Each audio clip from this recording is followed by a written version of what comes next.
Colorado, November 1874.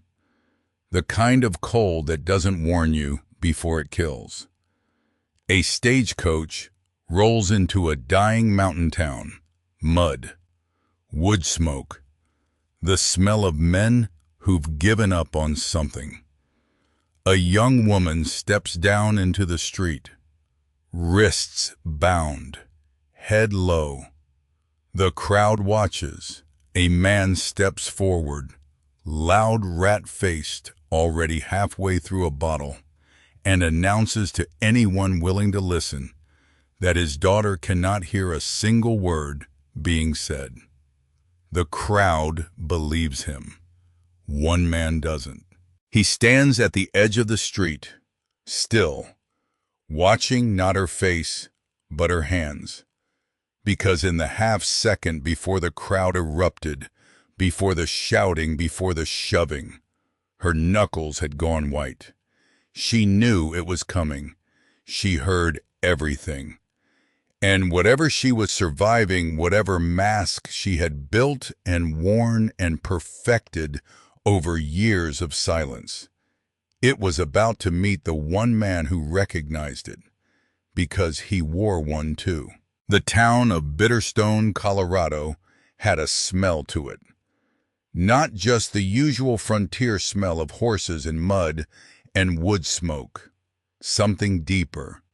Something that had soaked into the timber of every building and the clay of every street over decades of hard winters and harder men. It smelled like want. Like the bone-deep desperation of people who had come west believing the land would give them something, and discovered too late that it only took. November 1874. The mountains above town had already turned white, not the soft romantic white of Christmas cards, the brutal indifferent white of altitude doing what altitude does. The kind of white that buried cabins, the kind that swallowed trails whole, the kind that killed you quietly if you made one wrong decision in the wrong hour. Two men rode down from that white on a Tuesday morning. They came out of the tree-lined single file the way men do when the trail is narrow and trust is limited, even between brothers. The taller one rode ahead. He always rode ahead, not because he demanded it, because no one who had ever spent more than 10 minutes with Arden Brace had felt the urge to walk in front of him. I was 34 years old and looked it only on the good days. Most days, he looked like something the mountain had been slowly carving for a century and had not yet finished. Long in the frame, wide across the shoulders, jaw like a fence post, eyes the color of dark river water, deep and still in a way that made people nervous because still water has no bottom you can see. I wore buckskin worn to a shine at the elbows, a coat that had been dark brown once and was now the color of an old decision. A hat pulled low, which was either habit or a statement, and no one had ever asked which. Behind him came Phineas, 29 years old, same height as his brother, but built different. Where Arden was geometry, Phineas was weather, always shifting, always about to be something. He had his mother's cheekbones and his father's mouth, which meant he was handsome in a way that immediately made people want to argue with him. He rode with his coat open despite the cold, because Phineas had never once in his life acknowledged that temperature applied to him personally. They came down the mountain twice a year, sometimes less. Supplies, flour, salt, coffee, always coffee, a few tools if something had broken. They would load the pack mule exchange, 12 words, maximum, with the general store owner and return up the trail before anyone in Bitterstone had time to form an opinion about them. Today was different. Arden had not told Phineas how different. That was, as Phineas would reflect later, a significant failure of brotherly communication. They tied their horses outside the general store. Arden went in first, as always. He spoke to the clerk, a pale, thin man named Garrett, who sweat regardless of season and had learned over the years to simply place the Brace brothers' usual order on the counter without being asked. Phineas leaned against the door frame and watched the street. Bitterstone was not large. One main road wide enough for 2 wagons to pass without touching if both drivers were in generous moods. A saloon called the Copper Rail that had never once in its history served anything that deserved to be called copper-colored. A post office the size of a generous closet. A church that held services on alternate Sundays because the minister had 2 towns on his circuit, and Bitterstone had always felt vaguely like the consolation prize. The stagecoach was already there. Phineas saw it parked outside the post office, mud-caked to the axles from the eastern road. The horses blowing steam in the cold air. The driver up top wrapping a blanket around himself with the expression of a man who had made several poor life choices and traced them all back to a single afternoon in Kansas City. He watched without much interest until the door opened. A man climbed out first, small, rat-faced, wearing clothes that had once been respectable and were now just sad about it. He had the careful movements of someone managing a significant amount of alcohol consumed earlier than was socially advisable. He grabbed the side of the coach to steady himself and looked around Bitterstone with watery eyes. Phineas did not recognize him. He recognized the type, though, had seen 100 like him, the type of man who had burned through every advantage he'd ever been given and was now standing in the ruins looking for someone else to blame. Then the second figure emerged, a young woman. Willa Shaw stepped down from the stagecoach into the mud of Bitterstone and did not look like someone who had just traveled 3 days by coach over mountain roads. She looked like someone who had decided a long time ago that the world was going to keep throwing things at her and she was going to keep standing. She was slight, 22 years old, though she carried some of those years heavily. Dark honey hair pinned up under a bonnet that had survived the journey better than the rest of her. A wool traveling dress in deep burgundy, road-worn, but worn with a kind of deliberate dignity. A small cameo brooch at her throat, hands clasped in front of her, perfectly still. Her eyes moved, though. Even from across the street, Phineas could see that her eyes never stopped moving, cataloging, filing, reading the street and the buildings and the people in it with the quiet, constant attention of someone who had learned that the next threat rarely announced itself. Then Cutter Vane stepped out of the post office. Phineas went still. Cutter Vane was 48 years old and had spent those 48 years making money in ways that were technically legal and spiritually corrosive. He owned the mining operation east of town. He owned 3 of the 5 buildings on Bitterstone's Main Street, through various debts collected over various years. He was tall, broad, well-dressed in the frontier fashion, and had the kind of smile that showed too many teeth for too long. He walked to the stagecoach with his hands clasped behind his back.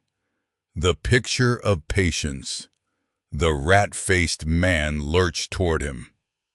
"She's here," the man said, loud enough to carry. "Said she'd come, and she came. Now we discuss what we discussed." Vane looked at Willa. Willa looked at the street, straight ahead. Past Vane, past the rat-faced man, past the small crowd of townsfolk who had materialized with the swift efficiency of people who had nothing to do and everything to watch. "Clement," Vane said pleasantly, "why don't you tell the good people of Bitterstone what our arrangement covers?" The rat-faced man, Clement Shaw, straightened as much as his condition allowed. He gestured at Willa with the casual dismissal of someone pointing out a piece of furniture they'd grown tired of. "She's deaf," Clement announced, "and mute, has been since she was born, useless for conversation." He swayed slightly, caught himself. "But she's got 2 good hands, and she's my blood, so there's paperwork involved. Vane's got the paperwork. Any man wants to discuss it, Vane's your man." Willa did not react. Not a flinch. Not a tightening around the eyes. Not the smallest shift in her posture.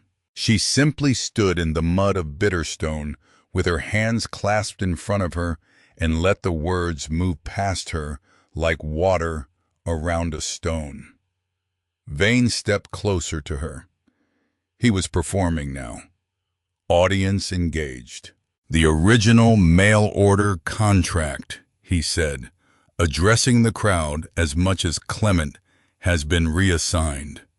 Miss Shaw's debt of guardianship has been transferred to my authority as the primary creditor of her father's estate. Any interested parties should direct their negotiations through me." Someone in the crowd laughed, not kindly. A woman near the post office doorway made a sound of disgust and went back inside. Most of the men just watched. Phineas pushed off the doorframe. I was halfway across the street when the general store door opened behind him and Arden stepped out. He stopped, read the scene in 3 seconds the way a man reads weather. His eyes went to the stagecoach, to the girl, to Vane, to the paper Vane was now producing from his coat pocket with the theatrical timing of a man who had practiced this. Arden walked past Phineas. "Arden," Phineas said. Arden kept walking. He crossed the street at the same pace he did everything. No hurry, no hesitation. Just that economy of movement that made people unconsciously step back without knowing why. He stopped 3 feet from Vane. He did not look at Vane. He looked at Clement Shaw. "You're the father," Arden said. Not a question. Clement blinked, nodded. Arden reached into his coat, produced a document, folded, worn at the creases, handled many times over many months. He unfolded it with one hand and held it where the light hit it clean. "Matrimonial contract," he said. His voice was flat and even. A man reading a weather report. Executed between Clement Elias Shaw of St. Louis, Missouri, and Arden Brace of Bitterstone, Colorado. Notarized by Public Officer Wallace Dunn on September the 14th, 1874. Signed. He looked at Clement. "Your signature, Mr. Shaw. I would recognize it. I've read it often enough." Clement's mouth opened, closed. "The contract," Arden continued without raising his voice. Designates Miss Willa Shaw as the intended party of the matrimonial arrangement. It specifies delivery at Bitterstone no later than the first week of November. Today is the 4th. He folded the paper, put it back in his coat. I'll be taking Miss Shaw now. Vane's smile stayed exactly where it was. A remarkable piece of facial control. Mr. Brace, he said, the contract you reference has been superseded by a subsequent agreement. I have documentation. So do I, Arden said. Mine is more recent.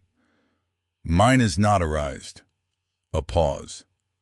I'd be careful. Vane said, the smile finally shifting into something with teeth behind it. About making claims in public that create complications for you later. Arden looked at him for a long moment. Then he pulled a small folding knife from his belt, bent down, cut the rope around Willa Shaw's wrists in one clean motion, straightened, put the knife away. Miss Shaw, he said to her face, looking directly at her, my horse is across the street, the gray one. If you're ready, we can begin the ride up. He turned and walked back toward the hitching post. The crowd said nothing. Vane said nothing. Phineas, standing in the middle of the street, watched his brother walk past him and thought about several things simultaneously. First, that Arden had apparently acquired a bride without mentioning it. Second, that this bride was currently following Arden across the street at a careful 3-step distance. Third, that Cutter Vane was watching them go with an expression that was not, in any reading of it, the expression of a man who had accepted defeat. Fourth, and this one troubled him most. When Arden had said her name, when he'd looked directly at her face and spoken to her, Phineas had been watching Willa Shaw, and he had seen it. The smallest, most controlled, most deliberate non-reaction he had ever witnessed from a human being. He filed that away, said nothing, fell into step. The mountain waited. The trail up took 4 hours in good conditions. November conditions were not good. They rode in silence, which was normal. Arden produced speech the way a mine produced gold, rarely with great effort, and only when the vein was actually there. Phineas produced it the way a river produces noise, which was constantly and with complete indifference to whether anyone was listening. Today, even Phineas was quiet. He rode behind Willa, watching the way she sat the horse. Garrett had found her a calm mare named Birchwood, who had the temperament of a retired schoolteacher. Willa rode her with the careful attention of someone learning as they went. Not incompetent, deliberate. An hour up, a covey of ptarmigan exploded from the brush 6 feet to the left of the trail. Birchwood shied sideways 2 sharp steps. Phineas saw Willa's hands tighten on the reins, saw her body absorb the movement with practiced efficiency, saw the way she got the mare settled with minimal fuss. All of that was ordinary enough. What was not ordinary was the 3 seconds before the birds burst out of the brush, because Willa had gathered herself, subtly, almost imperceptibly, weight shifting back, straightening the tiniest preparation of her hands on the reins, before the sound, before the movement. 3 seconds before, Phineas rode in silence for another hour. He did not mention it to Arden. He thought about it, though. The cabin sat at elevation, tucked against the north face of a ridge that blocked the worst of the winter wind. Arden had built it himself 12 years ago, with help from their father in the last good year before the old man's heart gave out. Thick lodgepole walls, broad stone chimney, a lean-to on the east side for the horses, a root cellar underneath accessible through a trapdoor in the kitchen floor. It was not a pretty building. It was a building that would still be standing in 50 years when everything prettier had fallen down. They arrived as the last of the light was draining out of the sky. Arden dismounted, tied his horse, and went immediately to see to the animals. Phineas helped Willa down from Birchwood. She was steadier than he expected. She looked at the cabin with those moving, reading eyes of hers, and then looked away, back at the ground. She'd put something on her face. Nothing. Blankness. Not the blankness of a person who had nothing going on inside.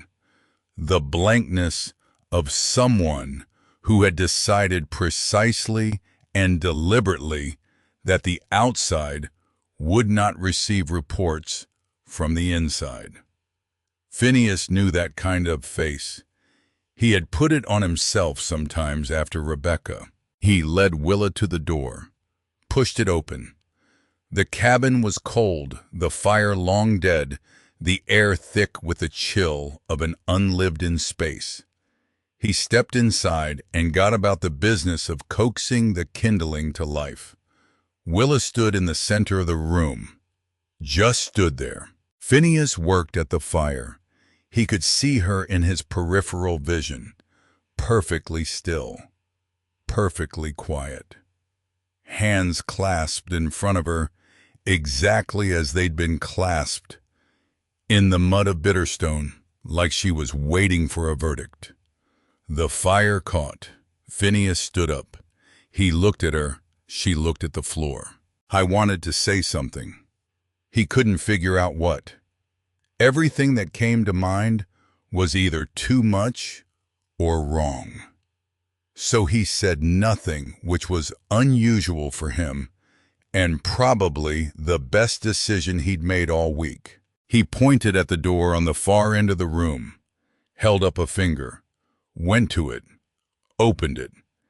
Inside was a small room, barely big enough for a cot and a chest. Arden's mother's patchwork quilt on the cot kept these years in a cedar chest against moths. Arden must have put it there before they left. Phineas stepped back and pointed at the room. Looked at Willa. She looked at the room, looked at him. Something moved across her face, too fast to name. Then it was gone. She walked to the room, went inside, closed the door. Phineas stood in the main room and listened to the fire. 30 seconds later, he heard Arden come in through the back door, stomping snow off his boots. His brother looked around the room, at the closed door. "She eat?" Arden asked. "Not yet." Arden moved to the stove, said nothing further. He put water on to heat cut bread from the loaf wrapped in cloth on the shelf, found the pot of beans they'd left 2 weeks ago and checked it. Still good. He heated it, ladled it into a tin bowl, cut more bread, put it all on a tray with a tin cup of hot water. He walked to the closed door. He set the tray down on the floor in front of it, did not knock, did not speak, just set it down and walked back to the fire and sat on the low bench and began unlacing his boots. Phineas watched him. "You could have told me," Phineas said. Arden pulled off one boot. "About the contract," Phineas said. "About the girl. I told you we were getting supplies. You told me we were getting supplies. We got supplies. Arden. Arden pulled off the second boot. The land dispute with Vane, he said without looking up. You know the law. A family holding occupied by a married household cannot be seized under a commercial debt claim predating 1867. That's territorial law. I know the law. Then you know why. Phineas stared at him. You arranged a marriage to save the North pasture. Arden set his boots by the door. The North pasture has been in this family since before we were born. She's a person, Arden. I'm aware. You can't just. She answered an advertisement. Arden finally looked at him. Willingly. She wrote 3 letters. She made inquiries. She agreed to the contract. I did not compel her. Her father sold her to Vane before she even got off the coach. Her father, Arden said, is not the arrangement I made. The arrangement I made is legal and documented, which is why Vane couldn't stop us leaving. Phineas opened his mouth, closed it, opened it again. She's deaf, Arden. A pause, brief, almost nothing.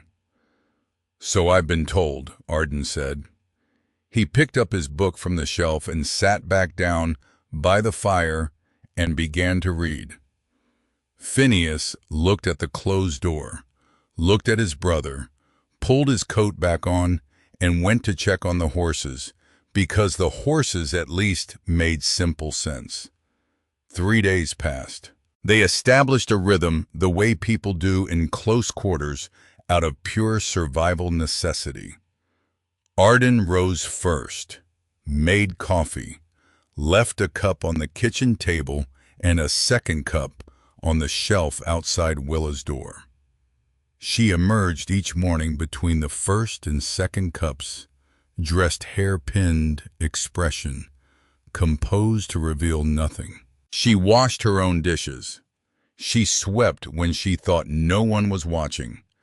She sat by the fire in the evenings with a piece of mending, always mending, working through the pile with neat, efficient stitches. She did not speak. They did not speak to her, not directly. Phineas made attempts at the beginning, signing things in exaggerated gestures that she watched with patient blankness before looking back at her work. He did not know sign language. He was inventing things, and she seemed to understand this and find it neither helpful nor offensive, just a thing that was happening. On the 3rd day, Phineas dropped a cast-iron pan. He did not drop it on purpose. He was getting it down from the hook, and his grip slipped, and it hit the stone floor with a sound like a gunshot going off in a church. He swore loudly. Willa, sitting at the table 6 feet away, did not move, did not flinch, did not look up, kept her needle moving. Phineas picked up the pan, stood there. I had been watching her face when it fell, not for the reason that would occur to him later. Just because a loud, sudden noise makes you look at people, check reactions, it's just what you do. She had not reacted. At all. Not the smallest jump. Not the instinctive dart of the eyes. The needle had kept moving. He put the pan back on the hook and said nothing, and thought about it quietly for the rest of the day. He was starting to form a theory. He did not like it, because if the theory was correct, it changed things considerably. It meant the girl sitting across the room, working her needle through cloth with calm, perfect strokes, was carrying something very large and very heavy in a very small space. He knew something about that too. The letter came on the 5th day. A writer, Not from town. From Vane's operation, east of Bitterstone, the sort of rider who wore his employment like armor and delivered messages the way undertakers delivered news. Unavoidable, cheerless, expecting no good response. Arden took the letter at the door, read it there in the cold while the rider waited. He read it twice. He folded it, put it in his pocket. He paid the rider a coin for the trouble, which was more than the man had expected, and therefore more disorienting than a refusal would have been. He came inside. Phineas was at the table. Willa was by the fire. Arden sat down. He did not take the letter out immediately. "Vane," Phineas said. "Vane," Arden confirmed. "What does he want?" Arden finally produced the letter, set it on the table. "He's claiming that Clement Shaw signed a secondary document 3 days before the coach arrived. A document assigning guardianship of Willa Shaw to Vane as collateral against the outstanding debt. He says the debt is $400. He paused. "He says if Miss Shaw does not return to Bitterstone before the spring thaw clears the northern trail, he will pursue the claim on the north pasture through the territorial court. He estimates that window opens in April." Silence. The fire made its noises. A log shifted. Outside, the wind worked its way around the eaves. "He can't," Phineas said. "He likely can't win, but he can make the filing. And if the matter goes to court, while the land title is contested, the processing freeze means we can't sell timber or mineral rights for the duration, which Vane knows." Arden's voice stayed level. "It would take 2 years minimum, possibly 3. We'd lose the north pasture. We'd lose everything north of the ridge." Phineas sat back. He looked at Willa. She was looking at the fire, not at them. She had not turned to look at them at any point during this conversation. Her needle had stopped moving. He noticed that her hands resting in her lap were completely still, not relaxed, still. The difference between a sleeping cat and a hunting one. He looked at his brother. Arden's jaw was set. "Spring thaw," Phineas said. "He'll wait until the trail opens." "April," Arden said. "We have until April." Phineas stood up. He needed air, which he was going to go get, even if the air outside was currently trying to kill him. He pulled his coat on, got to the door. He stopped. "You know," he said, not turning around, "when I agreed to this. When you told me about the contract, finally, 2 days ago." He paused. "I thought it was a bad idea then, and I told you so. I still think parts of it are wrong." Another pause, longer. "But she's here now, and Vane's going to be Vane. So whatever we're doing, we should do it right." He went out. That night Arden sat alone by the fire. He had the mending. Willa had finished set aside. He had his whiskey, which he barely touched. He had his own thoughts, which he had been trying not to examine too directly for several days, because direct examination rarely improved them. He heard the door at the far end of the room open quietly. Willa emerged. She was wrapped in the quilt from her cot. Her hair was down, which he had not seen before. It reached to the middle of her back and was the color of winter honey, and she had clearly not expected anyone to be awake, because for 1/2 second before the mask went back on, she looked directly surprised. Then it was gone. She padded to the fire, sat on the low stool Phineas used, leaving the bench for him. She tucked the quilt around herself and held her hands out to the warmth. She did not look at him. He did not look at her. This went on for several minutes. The fire between them, the wind outside, the logs settling. Arden had been thinking about how to say what he needed to say. He had been thinking about it since Bitterstone. He had tried several approaches in his head and discarded them all because they started with assumptions that might be wrong. And he had learned in the war that starting from a wrong assumption got people killed. So he would not start with an assumption. He would start with himself. He looked at the fire. "At Chickamauga," he said, his voice low, unhurried, aimed at no one in particular. "September 63. We got overrun on the second day. I was separated from my unit. Ended up in a ditch with 3 men who were not alive." He turned his whiskey glass in his hands. The Confederate advance came through the same field an hour later. I lay still. I kept my breathing slow. I kept my eyes shut. He paused. 14 hours. They walked past me twice. He took one small sip. "When it was over," he said, "and I walked back to find my unit, some of the men asked how I had gotten out. I told them I'd hidden in the woods. It was easier than explaining the truth." He set the glass down. "The truth was that I had learned to make myself invisible, to take up no space, to give nothing away." He was quiet for a moment. "It was the most useful thing I ever did. It kept me alive."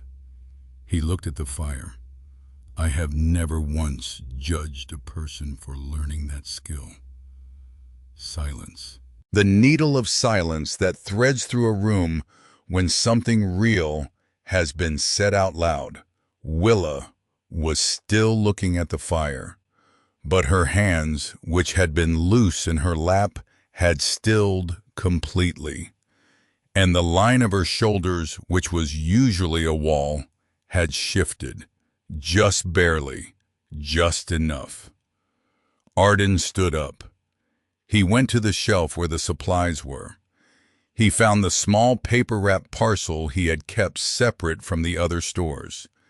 He put it on the kitchen table. "Coffee in the morning," he said to the room, to no one specifically. "Phineas burns it if he gets to it first." He went to bed. In the morning he found something he had not left. He was pulling on his coat before first light, doing the mental inventory of the day's work, when he noticed the sleeve of Willa's traveling coat. It hung on the hook by the door where she always put it when she came in. He saw the edge of something white against the dark wool. He stopped. He could see it was paper, folded small, tucked into the inside pocket, but not all the way. The corner was visible. He should not have done what he did next. He knew that. He knew it clearly, and did it anyway, which said something about him he had never been entirely comfortable with. He pulled the paper out, unfolded it. It was a list, written in a small, precise, educated hand, numbered 12 items. At the top, territorial law, Colorado Married Household Provision Commercial Debt Exemption, 1867. Below that, Section 4, Right of Independent Contract, female party over 18. Below that, Office of the Territorial Governor, Denver, address. Below that, process for notarized affidavit secondary agreement dispute. And on down the list, point by point, clause by clause. A careful forensic dismantling of every legal mechanism Cutter Vane might use to pursue her, cross-referenced, annotated in the margins in even smaller writing. At the bottom, in different ink, written apparently later than the rest, brace contract, legitimate, notarized, prior dated, holds. Arden stood in the cold and quiet of his cabin and read that list twice. Then he folded it very carefully and put it back in the pocket of her coat and hung the coat back exactly as it had been. He went outside to see to the horses. He stood in the lean-to for a while with his hand on his horse's flank, thinking about a girl who had studied territorial law before accepting a mail-order contract.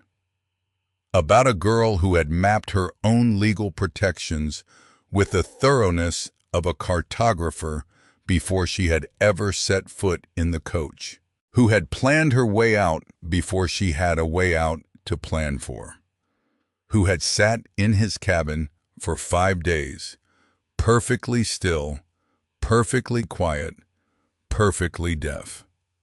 He thought about what it cost to learn to be that still. He thought about 14 hours in a ditch at Chickamauga. He understood with the clarity that comes from recognizing something in someone else that you have only ever seen in a mirror, that Willa Shaw was not here because she had been sent. She was here because she had decided to be. He went back inside, put the coffee on, left a cup on the shelf outside her door. He did not say anything about the list. He did not look at her differently at breakfast. But when Phineas burned the next morning's coffee, as he reliably did, and made a noise of frustration, and the cup hit the table too hard, Arden watched Willa over the rim of his own cup. She did not look up. Her spoon moved through her porridge in a slow, even circle. And Arden Brace, who had spent the better part of a decade studying the art of revealing nothing, looked at the girl across his table and knew. He knew with the certainty of someone reading a skill they had spent years perfecting in someone else. She heard every word in this room. She had heard every word since Bitterstone. She was not deaf. She had never been deaf. She was surviving. He set his cup down. He picked up his coat. He went out to work. And he began quietly and without fanfare to rethink every conversation that had happened in this cabin in the past 5 days, and to decide with some care what that meant for the months that remained before the April thaw. The morning after Arden found the list, he put a document on the breakfast table, not the letter from Vane, not the contract, something new. A single sheet of paper folded once, set in the middle of the table between the coffee pot and the bread. He sat down, poured his coffee, said nothing. Phineas came in from outside, stomping snow off his boots, and stopped when he saw the paper, looked at Arden, looked at the paper, sat down without touching it. Willa came out of her room at the usual time, dressed, hair pinned, face arranged into its customary blankness. She saw the paper. Her steps did not change. She sat in her usual chair, reached for her cup, and looked at the fire. Arden said, "How long have you been planning this?" Not a question, not exactly. Willa's cup stopped halfway to her mouth. A fraction of a second. Then she set it down, slowly. And she looked at him, directly. For the first time since Bitterstone, she looked at Arden Brace without the filter of performance between them, and her eyes were a color that had no good name for it, dark blue, edging towards something older, and they were very, very steady. "Since the night my father signed my name on Vane's ledger," she said, her voice. Phineas knocked his coffee cup with his elbow. Caught it, barely, because her voice was not what either of them had expected. Not hoarse from disuse, not trembling, clear and low and unhurried, with the cadence of someone who had been choosing their words very carefully in their head for a long time and was only now allowing them out. Phineas stared at her.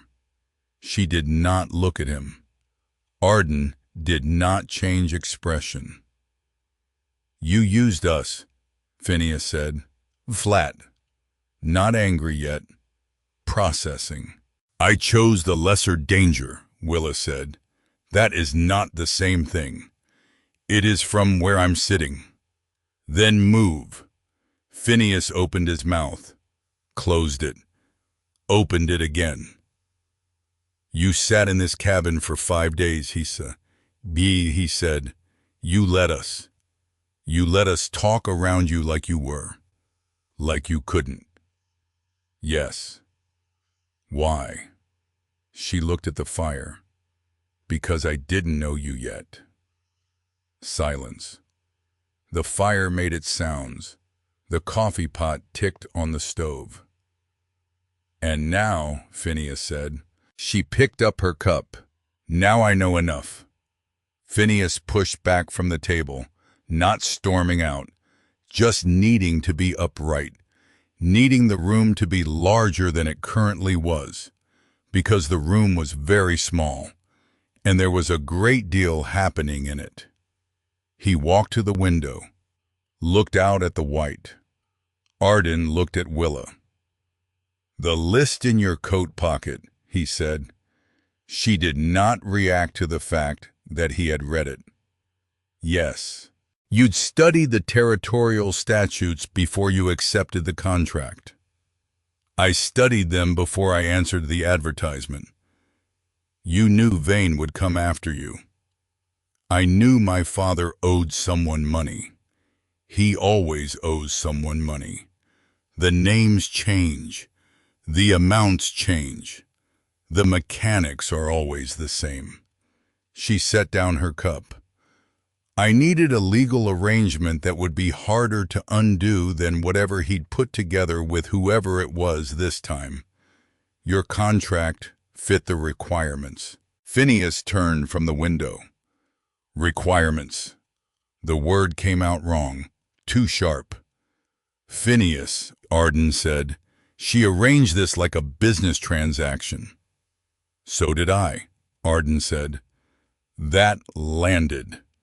Phineas looked at his brother, looked at Willa. Something moved across his face. Frustration tangling with something more uncomfortable, and he went back to looking out the window. "I did not deceive you about who I was," Willa said. To both of them, but angled toward Phineas's back. "I deceived you about what I could hear. There is a difference." "A large one," Phineas said, "or a small one depending on what was said while you were listening. Nothing that changed my understanding of your intentions." A pause.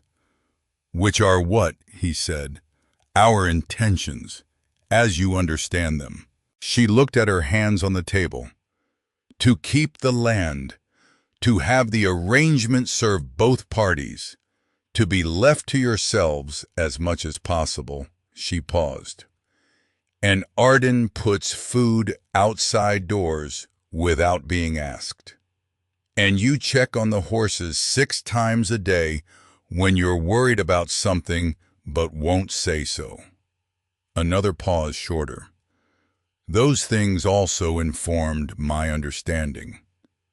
Phineas stood very still with his back to the room. Arden said nothing. Then Phineas said quietly to the window, "Don't do it again. Don't listen. Don't pretend.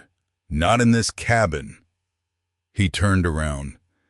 His face had done something while his back was turned, settled into something less sharp. If you hear something, you heard it. If you understand something, you understood it. I won't have a person in this house spending energy on a performance. We don't have the spare. Willa looked at him for a long moment. All right, she said. And that was that. She was not gentle about becoming capable. That was the thing Phineas noticed first. He had expected, if he was honest about it, some version of a woman finding her footing slowly. Tentative. Grateful. Grateful in a way he hadn't examined too closely. Willa was not tentative, and she was not particularly grateful. She was furious, not outwardly, not in any way you could point at and name. But he'd grown up with Arden, who expressed emotion the way glaciers expressed movement. And so he had developed a sensitivity to the kind of intensity that doesn't announce itself. She approached every new task the way a person approaches something they have been told they cannot do. Arden took her out to the stand of dead timber at the edge of the clearing the morning after the conversation at breakfast. He put a rifle in her hands, stood back. She looked at it.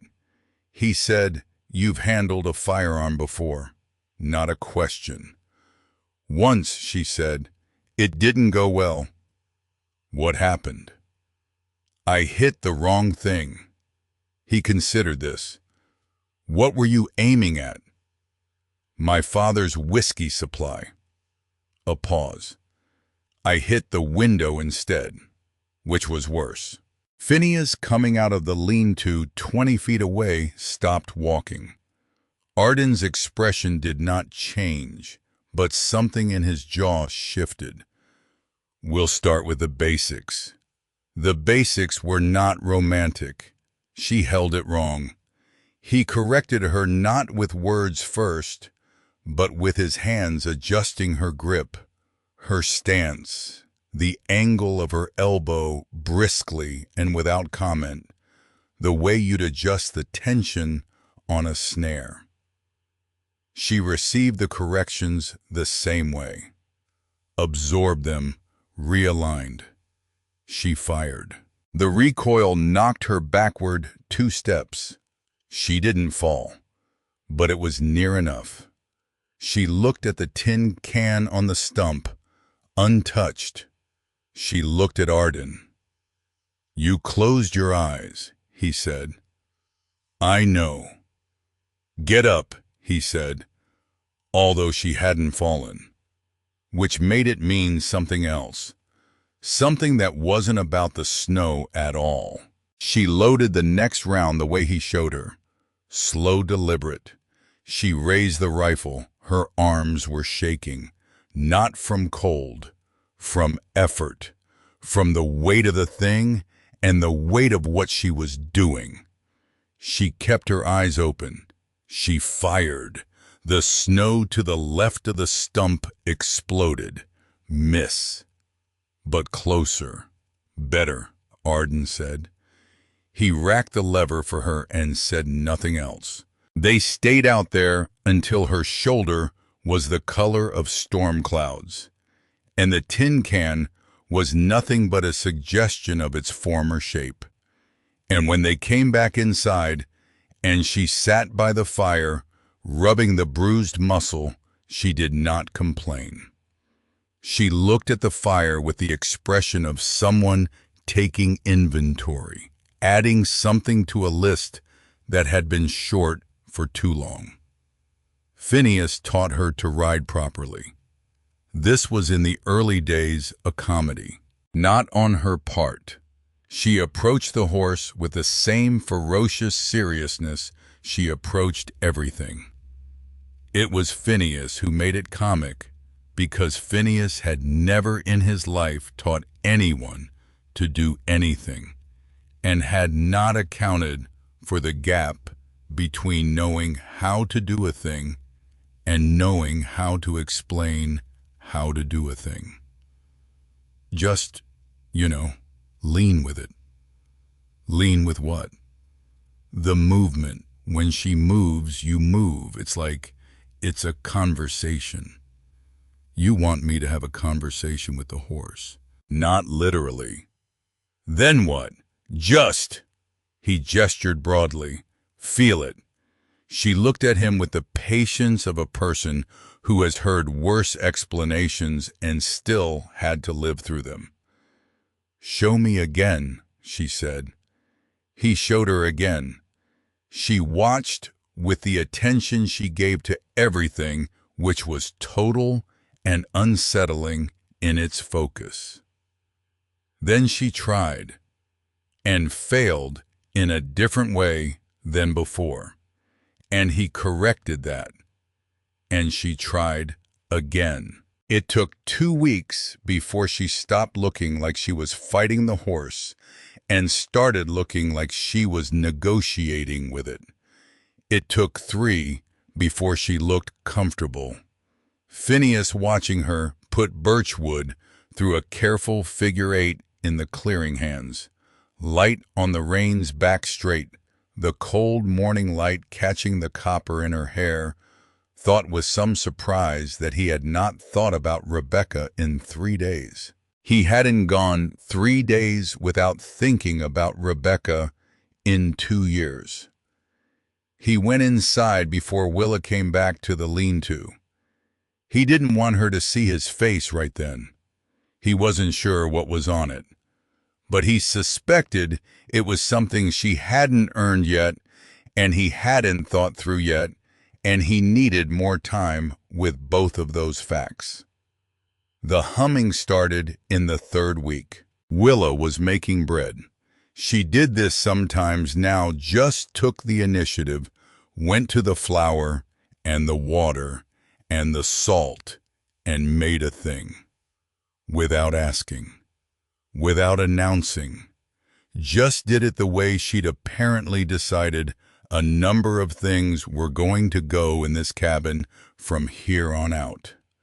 She was working the dough on the board, the heels of her hands pressing and folding in a slow, rhythmic push, and she started to hum. Low, shapeless at first, not a song, just a vibration in the back of her throat, the sound a person makes when they've forgotten to keep all of it inside. Phineas was outside. He had come around to the side of the cabin to check the window sealant, which had cracked in the first freeze, and needed attention before it got worse. He was up on a short ladder with a bucket of mud mortar when he heard it through the wall. He stopped. Just stood there, on the ladder, in the cold. The humming shaped itself slowly into something recognizable. An old thing. A hymn his mother had known, the kind that gets into children before they understand what music is and stays there forever after. He hadn't heard it in 20 years. He stayed on the ladder until it stopped. Then he climbed down and walked around to the door and went inside and did not say a single word about it. He put the bucket down and washed his hands in the basin and sat at the table and picked up the piece of harness he'd been mending. Willa was shaping the dough into a loaf. Her back was to him. He could see from the set of her shoulders that she knew he'd heard. He could see her waiting for the reaction. He picked up his needle and thread. "You're going to need more salt in the next batch," he said. "We're running low. I'll put it on the supply list." A pause.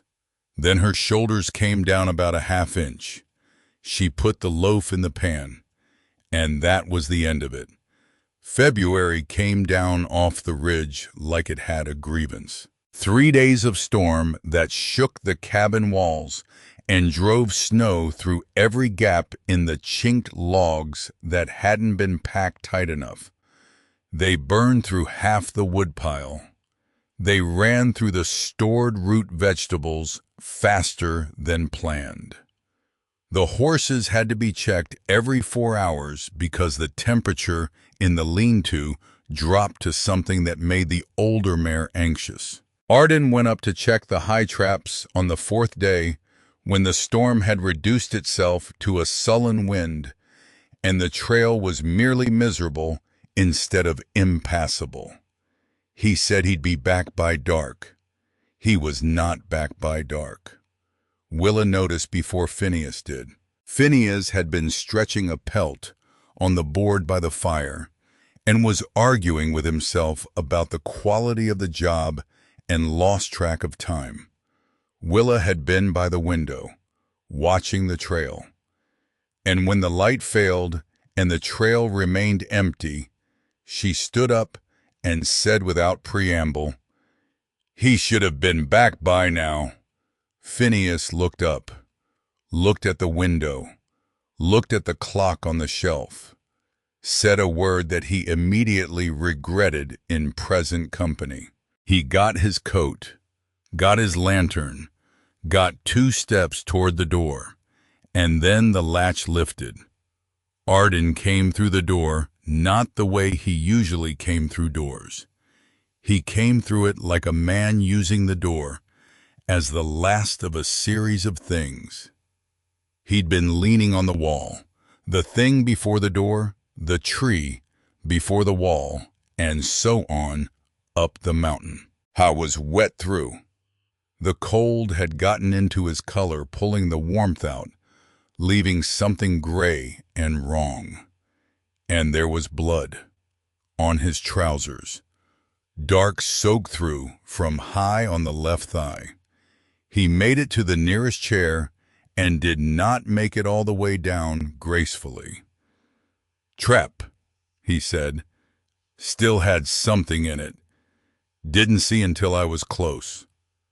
Phineas was already moving, already pulling the lamp off the hook, already kneeling down. The wound was long, deep, a tear, not a puncture, the kind of thing that bled slowly and completely and with great commitment. "Needle," Arden said, "to neither of them, to the room." His voice was still even, still flat, but there was something working underneath it, something careful and controlled and not winning easily. "My kit, shelf above the door."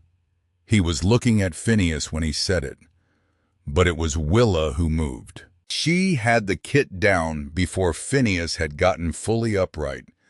She set it on the table, opened it with practiced efficiency, was already threading the needle with the heaviest gauge thread from the selection by the time Phineas was pulling the lamp over. Arden looked at her. She looked back. "Boiling water first," she said. "That takes a few minutes. Hold pressure until then." Phineas pressed his folded neckerchief against the wound without comment. They moved around each other in the small space of the cabin like they had done this before, which they had not, but had each separately done versions of difficult things in small spaces, and so the language of it was not entirely foreign. Willa boiled the water.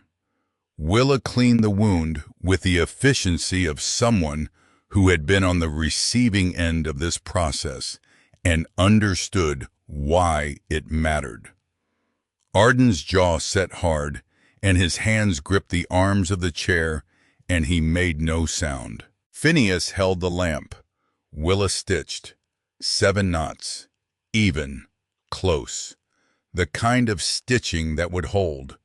When she was done, she sat back on her heels. She pressed a clean cloth to the closed wound and held it there with steady pressure. And she looked at the floor beside her for a moment, not at the wound or at Arden or at Phineas, just at the floor. Her hands were not shaking. Phineas, looking down at the top of her head, thought she has done this before, on herself. The way she said it at breakfast the day she stopped pretending. Practice. On myself. He looked at Arden. Arden was looking at Willa. "Where did you learn it?" Phineas said. She looked up. "I had a neighbor when I was young. Old woman. Former field nurse in the war. She taught me things because she said somebody should know them." Willa stood up. "She also told me that thread pulled too tight will tear the healing as badly as the original wound." She began cleaning the instruments. "I think she meant that for more than sutures." She put a pan of water on the stove. "He needs to get warm," she said, "and he's going to have a fever by midnight. Someone should stay up." "I'll take first watch," Phineas said. She nodded. She was already setting the kettle for tea, and Phineas sat back on his crate and watched her move around the cabin with this knowledge that had been forming for 3 weeks now and had become tonight impossible to ignore. She was not here because they had taken her in. She was here because she had chosen to stay. Those were different things. Completely, fundamentally different things. The fever came at midnight as she had predicted. It ran high and hard through the dark hours. Arden burned through the blanket's warmth in cycles, shaking, then still, then shaking again. Phineas sat with him until 3.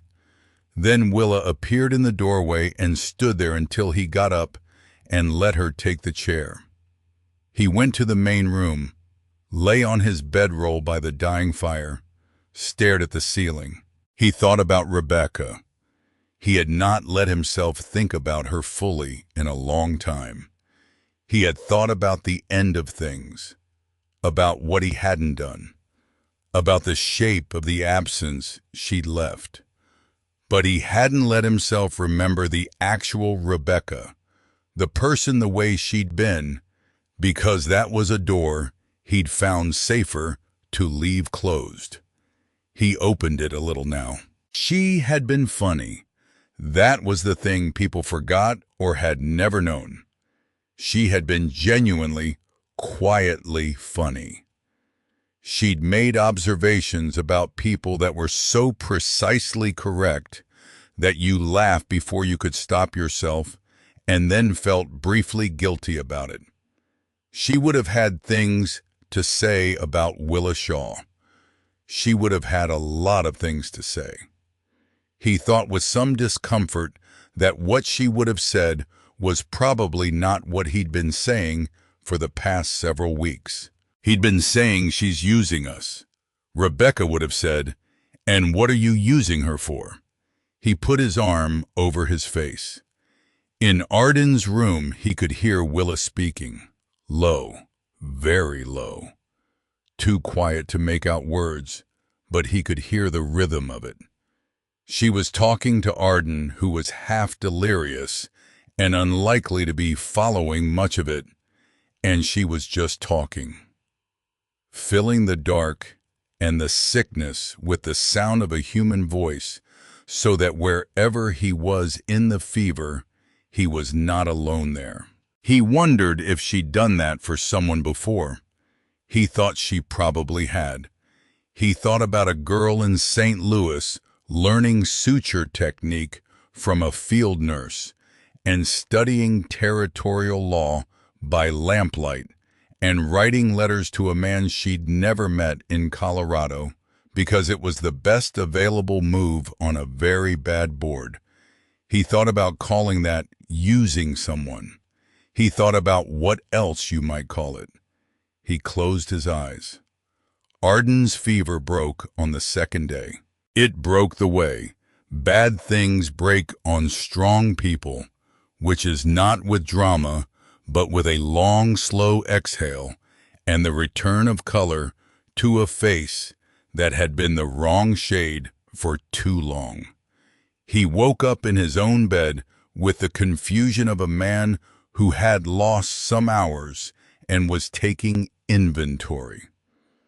Willa was sitting on the edge of the mattress. She had a damp cloth in her hand.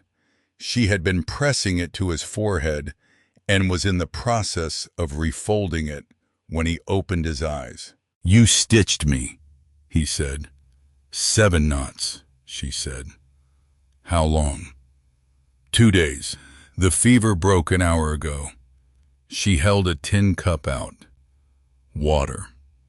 He drank. It was cold and sharp, and the best thing he had tasted in recent memory. He looked at her.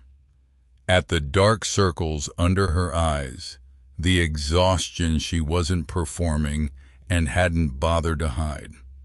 She looked like someone who had fought something for 2 days and won and hadn't slept yet.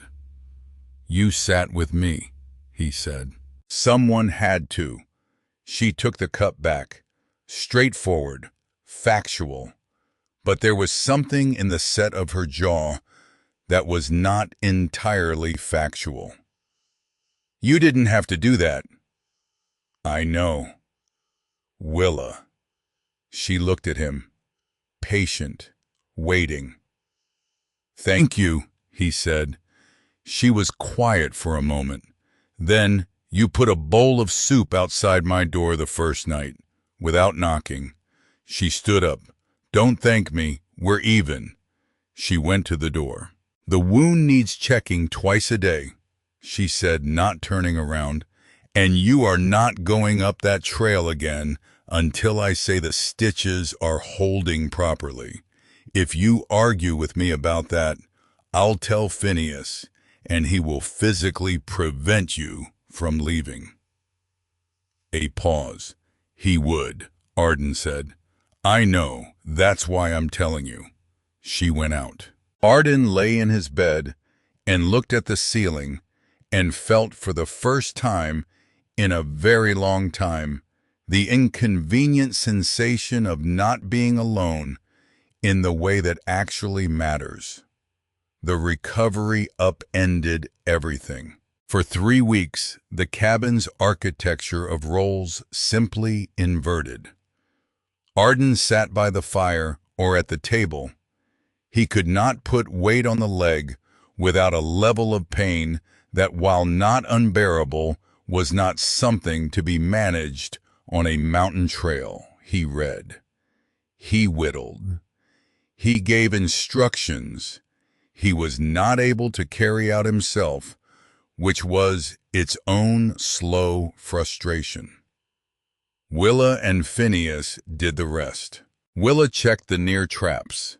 She'd watched Arden do it twice, and had clearly paid close attention because she came back with the traps correctly reset and twice with actual catch. She carried the Winchester every time she went out. Not the way someone carries something heavy. The way someone carries something they've decided to carry. Phineas chopped wood and hauled water and kept the horses settled and tried very hard not to watch Willa more than was reasonable and largely failed, and was reasonably sure Arden had noticed from his seat by the fire and was choosing not to comment. A letter arrived in late February, not from Vane. The handwriting on the outside was shaky, uncertain at first glance, then not. Willa recognized it the way you recognize something you have spent years trying to forget. Grocery lists, IOUs, signatures on documents she should never have had to know existed. She read it standing by the window, her back to both brothers. She read it twice. It was not an apology. It was a single line: "I am trying to do one right thing before it is too late." Then she folded it and placed it in the cedar box where she kept her own documents. She did not tell either brother it had arrived. But that evening, she sat by the fire for a long time without mending anything, without planning anything, without doing anything at all, except looking at the flames. Phineas noticed. He said nothing. But he put a second log on the fire without being asked, and she was grateful for the warmth and for the fact that he did not require her to explain it. One evening, late February, the worst of the cold had passed, but the mountain hadn't admitted it yet. Phineas came in from the woodpile and found Willa at the table with a letter in front of her. Not a letter she was reading, a letter she was writing. She was very still, pen in hand, the way you're still when you're working out what to say before you say it. She looked up when he came in. Did not cover the letter. He took his coat off, hung it, said, "You don't have to stop." I wasn't stopping. He poured himself water from the pitcher, looked at her. Who are you writing to? The Territorial Governor's Office in Denver. He put the cup down. You told us you'd already sent a letter. I did, in December. She looked at the page in front of her. This is a follow-up, providing the likely timeline of events and the probable date of action. She dipped the pen. Vane won't come until the snow permits horses on the trail, which means April, which means the people in Denver need to know that April is when they should be paying attention. Phineas stared at her. You're mapping it out for them, he said, the whole sequence. I'm giving them what they need to act when acting is possible. She wrote a line. A letter sent and forgotten is just paper. A letter that tells someone exactly what to look for, and when, that's a different thing. He sat down across from her. He said before he thought about it enough to stop himself, How long did you live like that? She looked up. Like that, he said, planning every angle, working out every possible move before it happens, covering every approach. He looked at the table. That's not how people live who've always felt safe. A silence, long enough that he thought she wasn't going to answer. Then, since I was 14. He looked at her. My father lost the claim the year before, she said. When the money went, the man he'd been went with it. I was 14, and I was the only thing left in the house that couldn't leave under its own power. She looked at the letter. So I learned to read the room. And then I learned to read the next room. And then the room after that. She paused. You get good at it. After a while. Phineas was quiet. Then he said, I had someone, 2 years ago. Willa looked at him. I was gone 3 months. A trading run south. When I came back, she was. He stopped. Organized it. Her father was a violent man. I knew that. I'd thought. I'd told myself she was all right, that she had people around her that 3 months wasn't.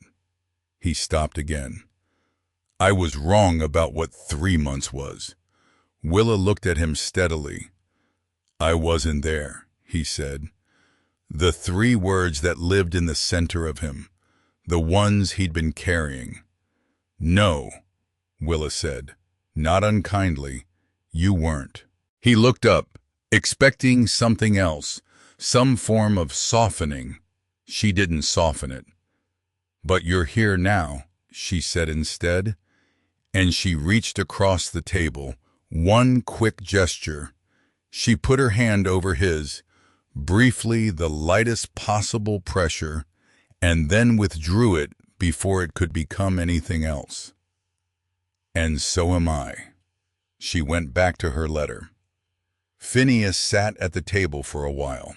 He did not talk, which was unusual enough that Arden, reading by the fire, looked up once, checked his face, and looked back at his book without comment. March brought the question Willa had been circling for 2 months. It appeared on the table the morning after the conversation with Phineas. Or rather, it had been on the table for 2 months, and she simply, for the first time, picked it up. The marriage contract. Arden had placed it there the day after she had spoken in the cabin. A single page signed in his careful, angular hand, the line for her name left blank. No ceremony, no pressure, no mention of it after placing it. Just there among the coffee cups and the mending and the daily life of the cabin available. She had walked past it 50 times. She picked it up now, stood in the middle of the main room in the early morning before either of the brothers was awake, holding the page, reading what she'd already memorized the second day. Her name, his name. The date left open. The legal language was standard, correct, exactly what it needed to be. She put it down, picked up the pen, put it down, walked to the window, looked at the mountain, looked at the sky going pale in the east, the stars retreating, the first suggestion of a day assembling itself over the ridge. The problem was not the legal language. The problem was that for the first time in her adult life, the calculation was not purely about survival. She knew what she needed. She had always known what she needed. What she did not know, standing in this cabin in the gray pre-dawn of a March morning in Colorado, was what she wanted. Those had not been the same question for such a long time that she had almost forgotten. They were different questions. She stood at the window for a long time, and then Phineas came out of his room, still half asleep, heading for the coffee, and nearly walked into her. He stopped. She stepped back. He looked at her face, then at the table, then at her again. I was quiet for a moment. Then he said, low, still, morning rough, Arden doesn't put things on the table he doesn't mean. She looked at him. He waited 8 months to send those letters, Phineas said. He waited because he wanted to do it right. He put that paper there instead of asking because he wanted you to have room. He went to the stove, got the coffee going, did not look at her while he said the next part. And if you're wondering about me, a pause. I mean it too. I just needed more time to get there. She looked at the table, at the contract, at the pen, and she walked to the window again and stood there until the coffee was ready and Arden's door opened and the day began, and she did not pick up the pen that morning. But she did not put the contract away. She left it exactly where Arden had placed it, which was, she had decided its own kind of answer, for now. An answer that said, not yet, but not no. An answer that said, I am still here, and I am learning the difference between needing somewhere to be and wanting to stay. The mountain outside was beginning to lose its hardest edge, just barely, the way winter gives way in the high country, not gracefully, but in stages, the snow retreating up the peaks, the lowest branches beginning to drip. April was coming.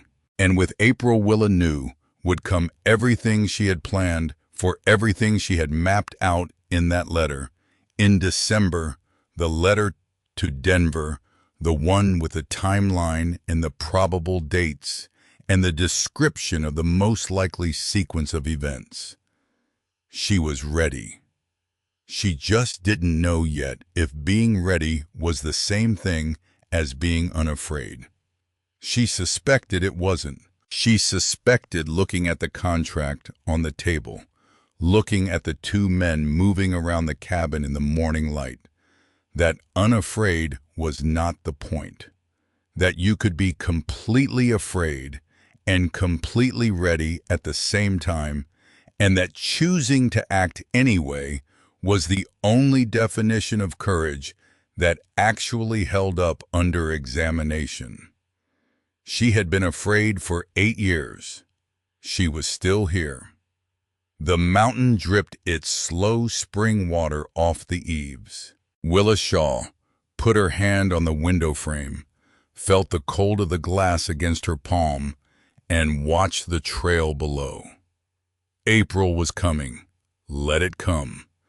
April came the way it always comes to the high country. Not gently, not with flowers and birdsong, and the soft pastoral kindness that people who have never spent a winter at elevation tend to imagine. April in the Colorado Rockies comes like a drunk man at closing time, loud, unpredictable, making promises it isn't sure it can keep. One morning the sun hits the snowpack and the whole mountain exhales, and you think finally. Then noon brings a squall that buries everything again under 6 new inches, and you remember where you are. But the trail's open. That's the thing about April on the mountain. Whatever else it does, whatever cruelty it reserves for the optimistic, it opens the trails. The passes clear. The lower paths drain. The mud returns deep and sucking and fragrant with everything that winter compressed and now releases. And when the trails open, people can come up.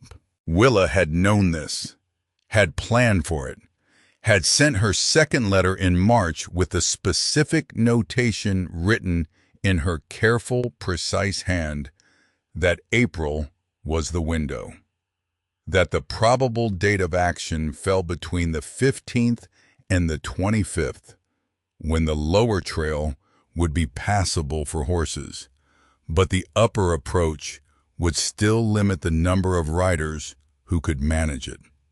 She had been thorough. She had also, because she was Willa Shaw, and thoroughness was the only religion she had ever consistently practiced, been correct. They came on the 19th. Arden was outside. I was on the lean-to roof checking the sealant along the eastern seam that had shifted in the February storms. He was off the crutch now, had been for 10 days. The leg still pulled when he put his full weight on. It wrung a deep ache that lived in the muscle and announced itself on cold mornings, but he could work. And working was for Arden a form of being well. The horses told him first. His gelding, a steady animal, not given to unnecessary opinion, put his ears flat and shifted his weight toward the back of the lean-to. The old mare did the same. Phineas's horse swung its head toward the lower trail and blew hard through its nose. Arden was off the roof in 4 seconds. He did not go for the rifle immediately. He stood at the corner of the lean-to and listened. Wind, dripping snowmelt. The creek below running high and loud with the thaw. And beneath all of that, under the water and the wind, the rhythmic soft percussion of hooves in mud, more than one horse. He moved to the cabin door, opened it. Willa. She was at the table. She looked up. He didn't need to say more. Something in his face or the way he'd said her name communicated everything. She was up before he finished her name, already moving to the gun rack above the door, already bringing the Winchester down with the practiced reach of someone who had done this in her mind many times and was relieved to finally be doing it in her body. She checked the chamber, loaded, safety on. "How many?" she said. "At least 2, possibly 3. He took his revolver from the hook. "Check the cylinder. Stay inside until I know what we're dealing with."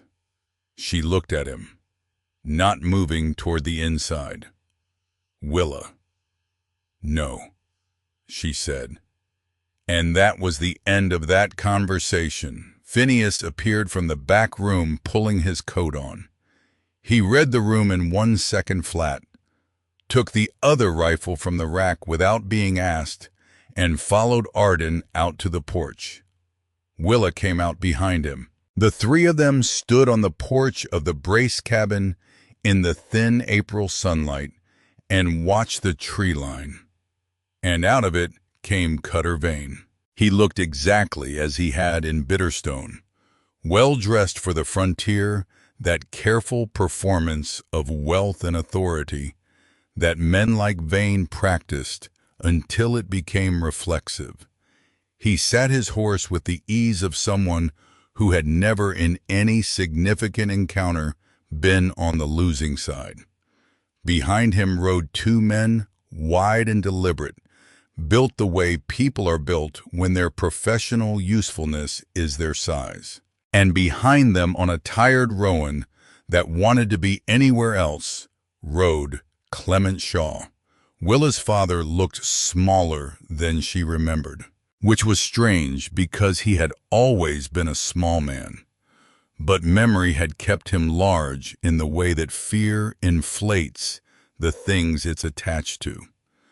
Seeing him now, gray and diminished, clinging to the saddle horn with both hands, like a man who had forgotten that he'd ever known how to do anything, he looked less like a threat and more like evidence. Evidence of what a person becomes when they spend 20 years feeding their worst qualities and starving everything else. He looked at Willa. She looked at him. She looked away first, not because she was afraid, because she had things to do before she could afford to feel what looking at him made her feel. Vane pulled his horse up 20 feet from the porch. He looked at Arden, at Phineas, at the rifles. He smiled. Same smile as Bitterstone. Too many teeth for too long. "Mr. Brace," he said, "I'm glad to see you're recovered. Word reached us that you'd had an accident." "Word reaches you quickly," Arden said. "I have many friends." Vane looked at Willa, at the Winchester in her hands. Something shifted in his expression, a small recalibration. "Miss Shaw, you're looking well." She said nothing. "I have a document," Vane said, producing a folded paper from his coat, with the timing of a man who had been rehearsing this moment. "Issued by the district judge in Bitterstone, requiring Miss Shaw's presence at a hearing in town regarding the contested guardianship claim. The date has been set for the 28th. "She won't be there," Phineas said. "Then the ruling will proceed in absentia." Vane kept his eyes on Arden, "which I expect will go a certain way given that I am the one with a representative present." Arden said nothing. Vane leaned slightly forward in the saddle. "I've been patient, Mr. Brace. I want you to know that. I could have moved on this earlier. I waited because I wanted to give you the opportunity to come to a reasonable arrangement." He paused. I'm still open to that arrangement. The North Pasture, mineral rights, a proper sale at a fair price. You walk away with cash in hand and no further dispute. The North Pasture, Arden said, is not for sale. Everything has a price. Not that. A silence. The horses shifted in the mud. Clement Shaw had not spoken. He sat on his roan and looked at his daughter, and looked at the cabin, and looked at the ground between his horse's ears. He had the appearance of a man attending a funeral that he is responsible for and knows it. Vane pulled himself straighter, changed gears, smooth, the way practiced men change gears when the direct approach closes off. "Miss Shaw," he said, "I'd like to speak with you directly." Willa looked at him. "You're a smart woman. I've gathered that much. Smart enough to know that your position here is complicated." He let that sit. A mail-order contract is not a marriage. Not until it's completed properly before a judge or a minister with witnesses and proper documentation filed with a territorial court, which, as far as my records show, has not occurred. He smiled.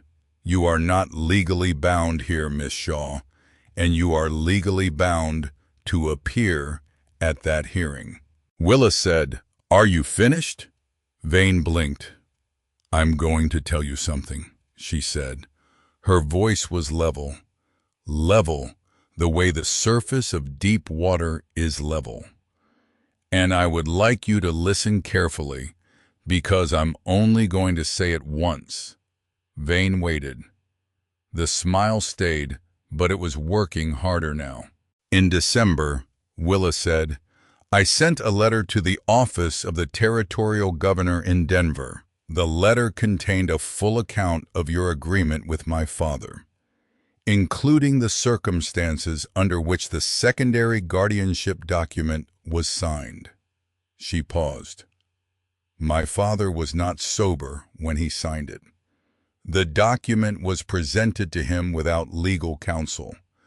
The debt it references predates by 6 years the territorial statute governing collateral claims on persons." Vane's smile did not move, but his eyes did, just slightly. "I also included," she continued, "a copy of the primary mail-order contract between myself and Arden Brace, notarized and properly dated, and a detailed account of the events in Bitterstone on the day I arrived, including the names of witnesses present." She shifted the rifle negligibly. "I sent a follow-up letter in March, providing a timeline, specifying April as the probable window of action, providing a description of this property and the trail approach, and the most likely date you would choose to move once the snow permitted horses on the lower path." Vane was very still. "I have been very organized," Willa said. Clement made a sound, not a word, just a sound, somewhere between a laugh and something that had been a laugh once and wasn't anymore. Vane said, "You're bluffing." And Willa said, "I spent 6 years making people believe I couldn't hear a word they said." A pause. "I am very good at managing what people believe," she said. "I would think carefully before deciding which version of events to commit to." Vane looked at her for a long moment. Then he looked at his 2 men. Then he looked at the tree line. Because from the tree line, with the timing that Willa had written into her letter, that she had mapped out like a general maps a field, came 2 riders. Not fast, not dramatic, just present, moving at the steady pace of men with official business and no hurry about it. A territorial badge caught the thin April sun on the chest of the lead rider. Behind him, a second man in a coat that had seen a courtroom recently. Territorial investigators out of Denver, responding to a letter sent in December, following up on a timeline provided in March. Arriving as Willa had predicted they would when the trail was passable and the situation had reached the point of no return. Vane looked at them. He looked at Willa. Something left his face. Not the composure, he held that.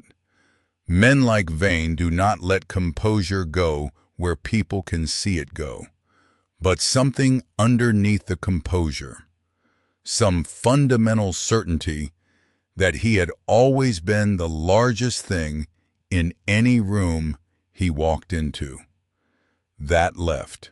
Mr. Vane, the lead investigator said, pulling up at the edge of the clearing. Gerald Cutter Vane. Not a question. Vane straightened in his saddle. That's correct. We have some documents we'd like you to review. At your convenience. The investigator's voice was entirely pleasant, which was its own kind of pressure. We've been looking into some concerns regarding contract practices in Bitterstone. Your name came up several times. I'd be happy to cooperate, Vane said. His voice was perfect, controlled, unbothered. His hands on the reins were very tight.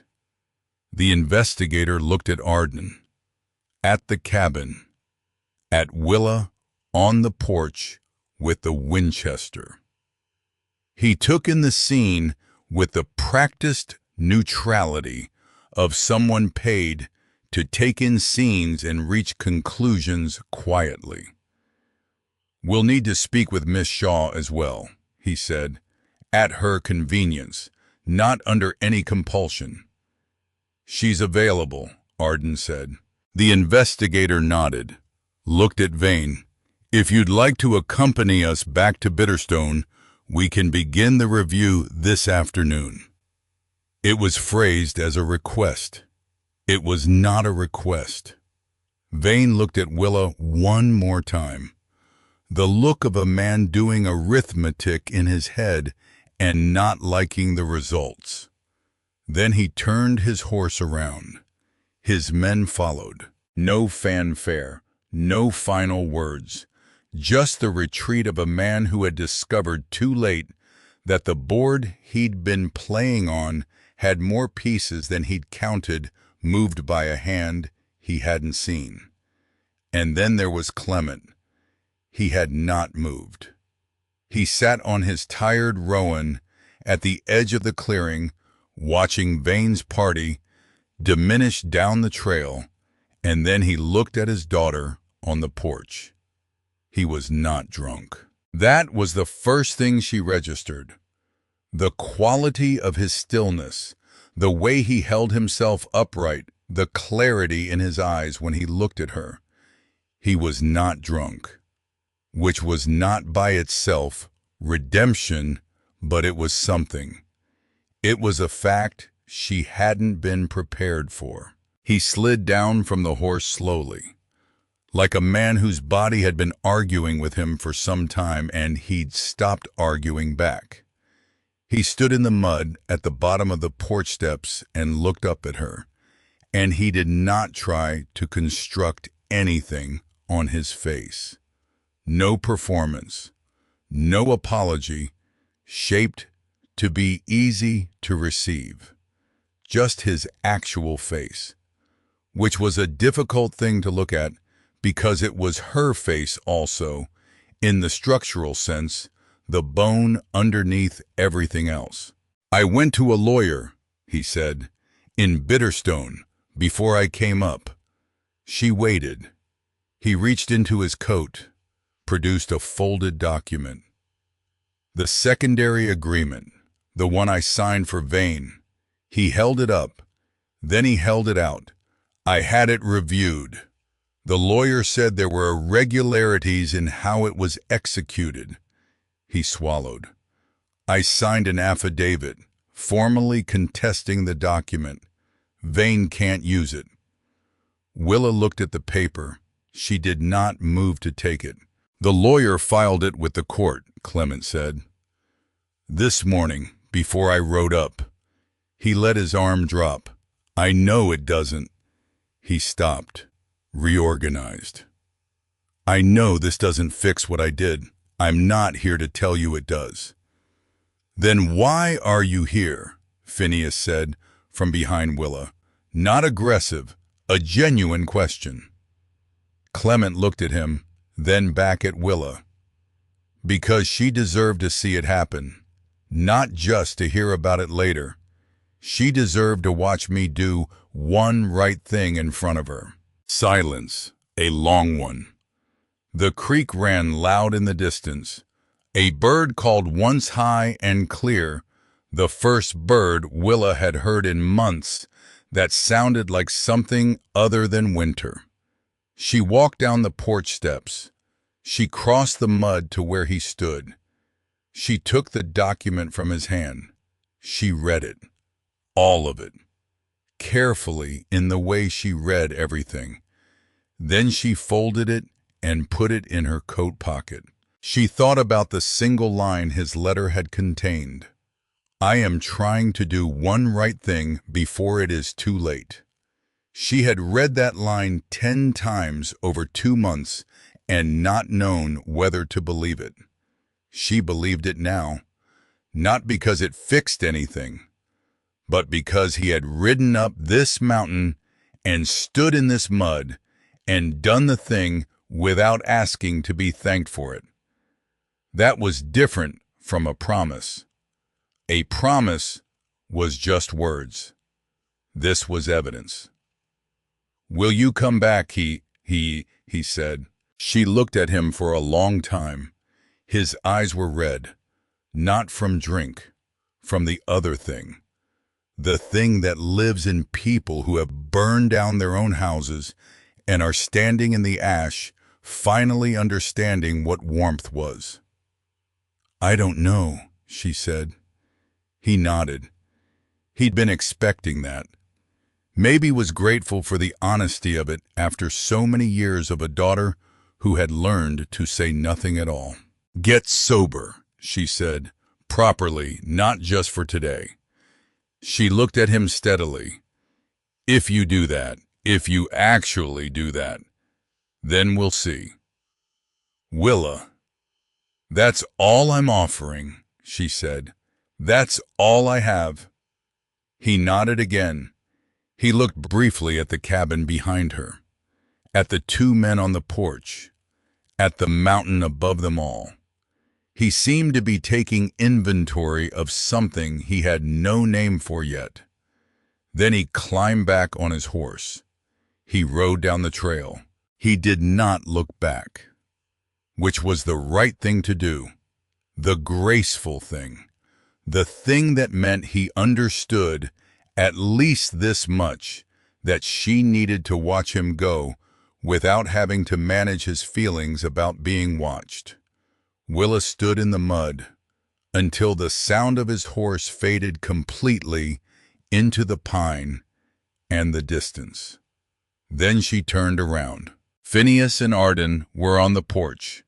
They had not moved. They had not come down to stand beside her or speak or intervene in any way. They had simply been there on the other side of the clearing available, which was, she had learned the Brace brothers' native language. Not words, not gestures, just presence. Steady and undemanding and entirely reliable. She walked back to the porch. She went inside. That evening, the fire was the biggest it had been in weeks. Phineas had built it up with the specific energy of someone who needed to do something large and physical and had chosen wood as the medium. The cabin was warm, almost uncomfortably warm. but no one said anything about it. Arden sat in his chair by the fire, reading or holding a book open, which was close enough. Phineas was at the table. He had the harness across his lap. He was not strictly fixing it. He was holding it and looking at things that weren't the harness. Willa was at the table. In front of her was the marriage contract. It had been on that table since February, unmoved, undiscussed. Just present. The way an unasked question is present in a room, taking up space that belongs to it, even when no one is looking at it directly. She looked at it now. She thought about the girl who had sat in a room in St. Louis with a law book and a lamp and a list of mail-order advertisements and worked out point by careful point which option gave her the best chance of something that resembled a life. That girl had been so focused on the mechanics of escape that she had not allowed herself to think past the escape itself, had not allowed herself to think about whether the place she escaped to might become, against all reasonable probability, something she actually wanted to stay in, not needed, not strategically sound, actually wanted. She picked up the pen. She looked at Arden's name in his careful, angular script. She looked at the empty line below it. She thought about the girl in St. Louis who had studied law by lamplight and made calculations and planned for every contingency. That girl had planned for safety. She had not planned for this. Her hand was steady. She wrote her name, Willa May Shaw, in the space on the contract where it had been waiting since February. She set the pen down. She pushed the document to the center of the table. Phineas looked up. He looked at the paper. He looked at her face. He put the harness down. Arden turned a page, stopped, turned back, looked up from the book. No one said anything. Arden stood up. He crossed to the table. He looked at the contract for a long moment, at her name, in her precise, careful hand, at the date she had written beside it. He picked it up. I walked to the shelf above the cold stove where he kept three things: a pocket watch that had been his father's and ran slow by exactly 4 minutes, which he had never fixed because the 4 minutes felt important. A photograph of the mountain in summer that someone had given him years ago, and a small cedar box that held documents he considered non-negotiable. He opened the box. He put the contract inside. He closed the box. He went back to his chair. He picked up his book. He did not read it. His hand rested on the page, and he looked at the fire, and the firelight did something to his face that it did not usually do, or that it had been doing, and she had only now learned to read it. Phineas picked up the harness again. He worked at it for about 30 seconds. Then he set it down. He looked at Willa. "For the record," he said. She waited. "I'm glad you answered the advertisement." She looked at him. "I know I didn't give that impression initially." He picked up the harness, put it down again. "Or for several weeks after initially." He appeared to be having a conversation with the table. "But I am glad that you're here."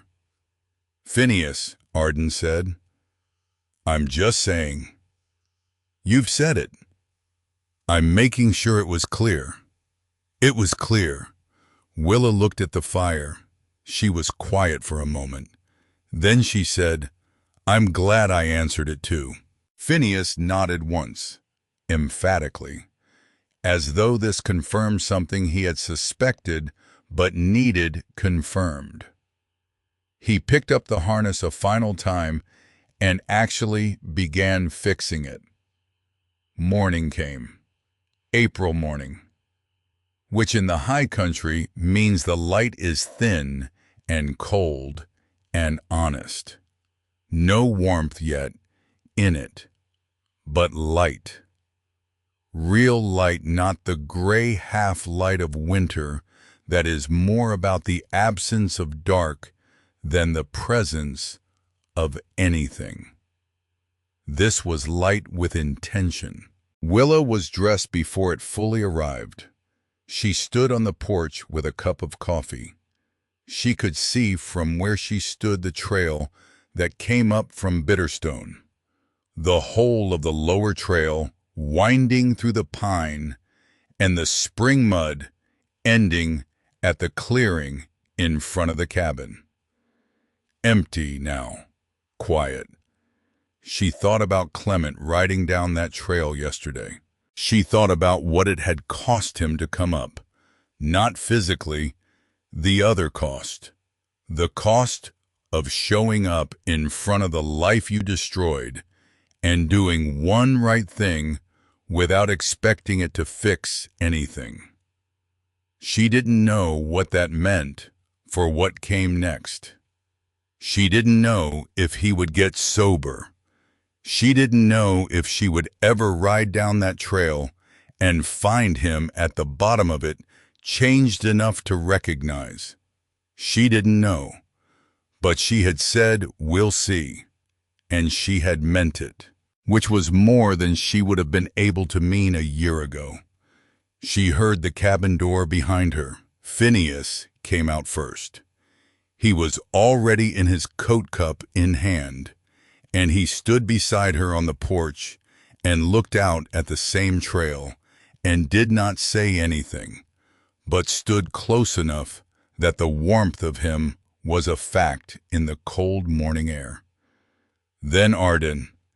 He came out and stood on her other side. 3 people on a porch, looking at a mountain. The mountain had no particular opinion about any of it. "I should check the north traps," Arden said eventually. "Leg's not ready," Willa said. "It's ready." "I'll say when it's ready." A pause. "It's been 3 weeks," he said. 3 weeks and 2 days, she said, "and you walked wrong on the ice yesterday morning. I saw it from the window." Another pause. "I'll go," Phineas said. "You went last time, and I'll go this time. Because if the 2 of you are going to stand here arguing about his leg, someone needs to actually check the traps." He drained his coffee, set the cup on the porch railing. "I'll be back by noon." He went down the steps and across the clearing to the lean-to. Arden and Willa stood on the porch. They stood there for a while without speaking, which between them had become its own language, dense and workable, full of things that didn't need words, because words would have made them smaller. Then Willa said, "I want to ride today." The upper trail's still soft. The lower meadow, not the trail. He looked at her. She looked at the clearing. "I want to ride," she said again. Simpler, just to ride, not to check traps or deliver letters or plan for anything. A pause. "Just to be on the mountain." He was quiet for a moment. "I'll saddle Birchwood," he said. He went down the steps. She watched him cross to the lean-to, watched him move with that economy of his, that nothing-wasted quality that she had first read as coldness and now understood was closer to its opposite. The coldness would have been indifferent. This was deliberate. Every movement chosen. every action worth the doing or not done. He led Birchwood out. Willa came down from the porch. She checked the cinch, the way he'd shown her, adjusted the stirrup, put her foot in, and swung up in one clean motion. No hesitation, nothing like the first time on the trail from Bitterstone, where she'd needed hauling up like a sack of something impractical. She gathered the reins, looked down at him. He looked up at her. "We'll be back by mid-morning," she said. "I'll have coffee ready." She turned Birchwood toward the lower meadow. She rode out across the clearing. The mountain opened up below her. The snow was retreating up the higher slopes, leaving behind the lower meadow, in its spring colors, pale gold and gray-green. The grasses flattened by months of snow, and now trying again with the stubborn patience of things that have been here longer than anything with opinions about them. She rode down into it. She rode with her back straight and her hands easy on the reins and her face turned into the thin, cold April wind. At the center of the lower meadow, she stopped Birchwood. She sat there for a long moment. Below her, far down in the valley, Bitterstone was a small gray smudge between the ridges. Smaller than she'd remembered it. Smaller than it had been in her mind all these months, all those years before that. She looked at it the way you look at something you have carried a great distance and have only now set down. It was just a town, small as a coin, from up here, sitting in its valley doing what towns do, indifferent to the lives that had passed through it and beyond it. It had no power over anything that lived above it. It never had. The power had lived in her own fear of it, and she had carried that fear up the mountain on her first day, and somewhere in the long dark of winter it had put itself down and not gotten back up. She turned Birchwood away from the valley. She looked up at the higher slopes, at the snow still holding on up there above the tree line, at the sky moving through its April changes, clouds building and dispersing and building again, the way they do when a season is making up its mind. And she felt in the way that real feelings differ from useful ones, that this was hers, not strategically, not because she had planned for it, just hers. The mountain, the horse, the morning air carrying the smell of snowmelt and pine, and the first thin suggestion of something green working its way back into the world.